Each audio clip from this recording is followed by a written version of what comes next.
આ સમાચાર જેને વિદેશ જવું છે એના માટે છે. કમાવા માટે વિદેશ જવાનો ક્રેઝ વધી રહ્યો છે. વિદેશ જવાની મજબૂરી છે કે પછી માત્ર મોહ થઈ ગયો છે. તમામ સમાજના લોકોને વિદેશ જઈને ધનિક થવું છે.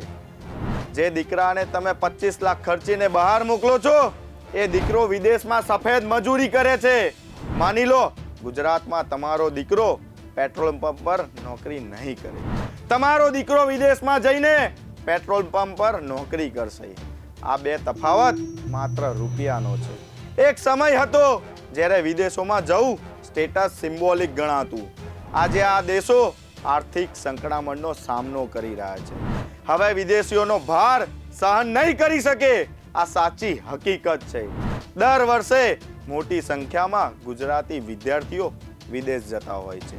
વિદેશ જઈને વાસ્તવિક સ્થિતિ જોતા મુશ્કેલીમાં મુકાય છે. તમારો દીકરો દેવું કરીને તો વિદેશ જાય છે, પરંતુ કેટલાક કિસ્સામાં પરત આવવા મજબૂર બને છે. ગુજરાતના દીકરા તરીકે એટલું જ કહીશ, મેરા ભારત મહાન.